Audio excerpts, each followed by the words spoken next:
நெல்லை மாவட்டம் அழகப்பபுரத்தில் நீரிழிவு நோய்க்கு நாட்டு மருந்து சாப்பிட்ட 3 பேர் உயிரிழந்திருக்கும் நிலையில் மேலும் ஒருவருக்கு தொடர்ந்து சிகிச்சை அளிக்கப்பட்டு வருகிறது. அது குறித்த தகவல்களை செய்தியாளர் நாகராஜனிடம் கேட்கலாம்.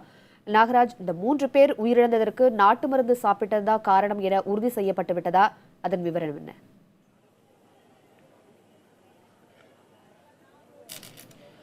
உமா, அதாவது நேற்று நெல்லை மாவட்டம் தென்காசி அருகே உள்ள அழகப்பபுரத்தில் நேற்று காலை அதிகாலை அதாவது பச்சிலை மருந்து நீரிழிவு நோய்க்காக பச்சிலை மருந்து சாப்பிட்டதாகவும் அதன் காரணமாக அவர்களுக்கு உடல்நிலை சரியில்லாமல் சென்று உடனடியாக தென்காசி மருத்துவமனை கொண்டு செல்லும் பொழுது தென்காசி அரசு மருத்துவமனையில் சிகிச்சை பலனின்றி 3 பேர் உயிரிழந்துள்ளதாகவும் மருத்துவத்துறை வட்டாரங்கள் தெரிவித்தன. அதனைத் தொடர்ந்து மேலும் ஒருவர் சிகிச்சைக்காக அங்கு தீவிர சிகிச்சை பிரிவில் இருந்தவர் அடுத்ததாக பாளையங்கோட்டையில் உள்ள அரசு மருத்துவமனை கொண்டு வரப்பட்டு சிகிச்சை அளிக்கப்பட்டு வருகிறார்.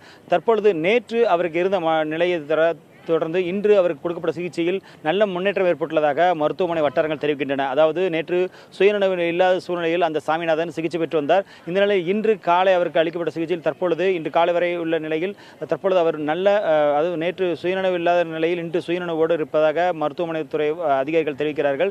இந்த நிலையில் அவர் உண்ட மருந்து அந்த பச்சை மருந்து என்பது என்ன வகைகள் என்னென்ன மூலிகைகள் சேர்ந்துள்ளது, இந்த கசாயம் எந்த அளவுக்கு தயாரிக்கப்பட்டது, எப்படி தயாரிக்கப்பட்டது என்பது குறித்தும் இதன் பின்னணி என்ன என்பது குறித்தும் தற்பொழுது மருத்துவக்குழு தரப்பில் ஆய்வு செய்யப்பட்டுள்ளதாக சுகாதாரத்துறை இணை இயக்குநர் தெரிவித்திருந்தார். அது மட்டுமில்லாது நேற்று அவர்கள் பயன்படுத்திய அந்த பச்சிலை என்பது சென்னையில் உள்ள மருந்து கட்டுப்பாட்டுத்துறையின் ஆய்வகத்துக்கு கொண்டு செல்லப்பட்டு தற்பொழுது அங்கு ஆய்வு நடைபெற்று வருவதாக தெரிவித்திருக்கிறார். அந்த ஆய்வின் முடிவின் அடிப்படையில் தான் அவர்கள் என்னென்ன மூலிகைகள் அந்த என்னென்ன காம்பினேஷன் அந்த மருந்து இருந்தது என்பது குறித்த முழு விவரங்கள் தெரிய வரும்.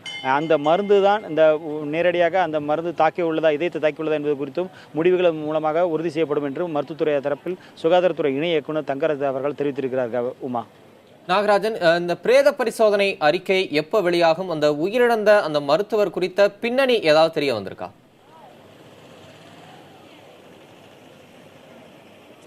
அதாவது அந்த உயிரிழந்த மருத்துவர் முத்துப்பாண்டி என்பவர் கடந்த 2 வருடமாக இந்த சித்த மருத்துவம் செய்து வருகிறார்.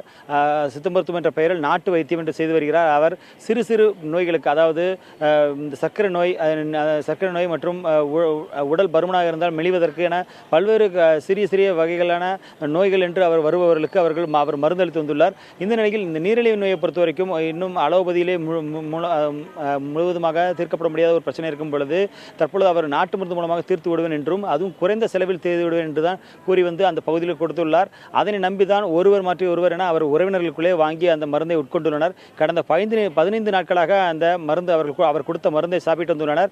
ஒவ்வொரு முறையும் மருந்து கொடுக்கும்போது அவரும் அந்த கொடுக்கக்கூடிய பச்சிலை உணவு அருந்திவிட்டு தான் மற்றவர்கள் கொடுப்பாராம். நேற்று ஆனால் கொண்டு வந்த மருந்து என்பது கேரளாவிலிருந்து கொண்டு வரப்பட்ட வேறு ஏதேனும் மருந்தோடு மூலிகையில் கலந்த மருந்து என்கிறார்கள். எனவே அது குறித்து விசாரணை நடைபெற்று வருகிறது. காவல்துறை பொறுத்த வரைக்கும் முதற்கட்டமாக அந்த முத்துப்பாண்டி மீது அதாவது உரிய அங்கீகாரம் இல்லாமல் மருத்துவம் செய்ததாக கூறி அவர் மீது வழக்கு பதிவு செய்யப்பட்டு தற்பொழுது விசாரணை நடைபெற்று வருகிறது. ஆனால் முத்துப்பாண்டி உயிரிழந்த சூழ்நிலையில் அவர் குடும்பத்தினரிடம் அவர் உறவினரிடம் தற்பொழுது விசாரணை நடைபெற்று வருவதாக காவல்துறை தரப்பில் சொல்லப்பட்டுள்ளது. எனவே இந்த முத்துப்பாண்டி இதுவரை கொடுத்ததில் வேறு எதற்கும் பாதிப்பு உள்ளதா என்பது குறித்தும் முழுமையான தகவல்கள் இந்த விசாரணையில் தெரிய வரும் என்று காவல்துறை தரப்பில் சொல்லப்பட்டிருக்கிறது. தமிழரசன்.